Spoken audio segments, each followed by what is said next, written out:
All right, today we're jumping into the evolution of the social science classroom. We're talking about a huge shift, moving away from just memorizing facts and dates and moving towards something much bigger, actively building citizens. So, let's get into it.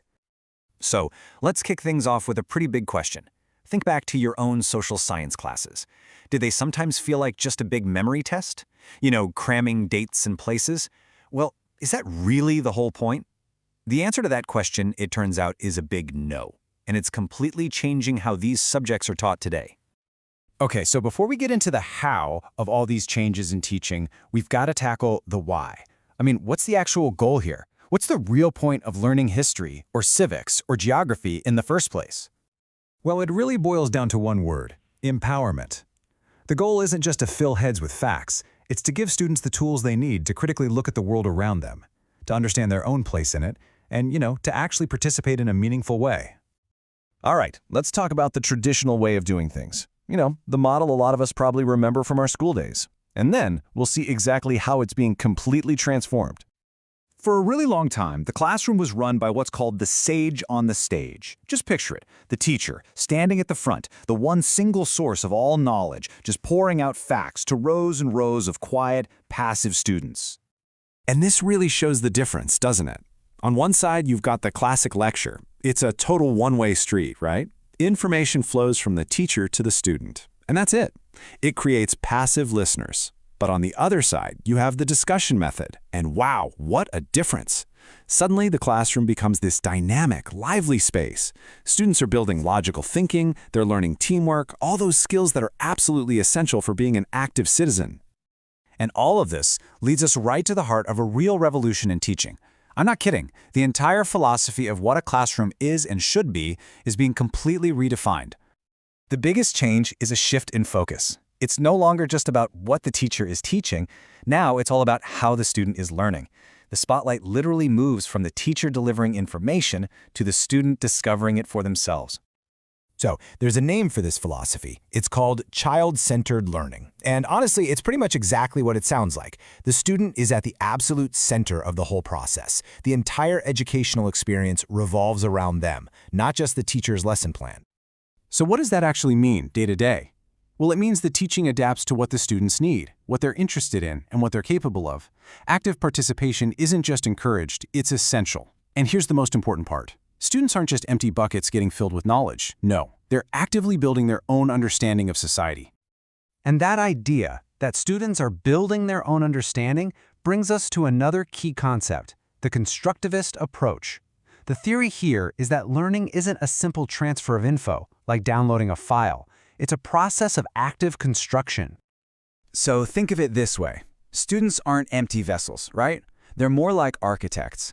They take what they already know, their own experiences, and use that as the foundation. Then, by asking questions, by analyzing things, they build new knowledge on top of that. And because they built it themselves, the learning is so much more meaningful, and it actually sticks around for the long haul. Okay, so this all sounds great in theory, but what does it actually look like in a real classroom? How does all this philosophy get put into practice? It's all about getting your hands dirty with activity-based learning. So, instead of just reading a chapter about how Parliament works, students might actually role-play a whole session. Or instead of just memorizing the details of a historical movement, they'll get into a debate about what really motivated the people involved. These kinds of activities take these big, abstract ideas and make them real, tangible, and honestly, a lot more memorable. The project method is a perfect example of this. It takes learning and turns it into a whole journey, from start to finish. The teacher might kick things off by providing a situation, but after that, the students are in the driver's seat. They choose the project, they plan it, they execute it, they even evaluate how it went. It's basically real-world problem solving, but right there in the classroom.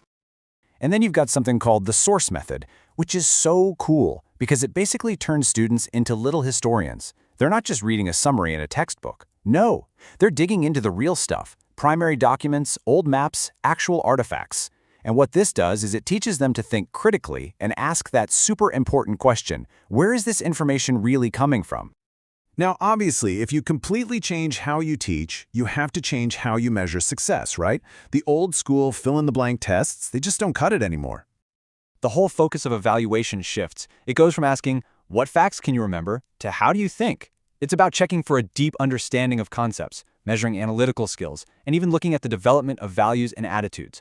And instead of everything riding on one big final exam, the assessment is continuous. It's woven right into the projects, the discussions, the quizzes, the whole learning process.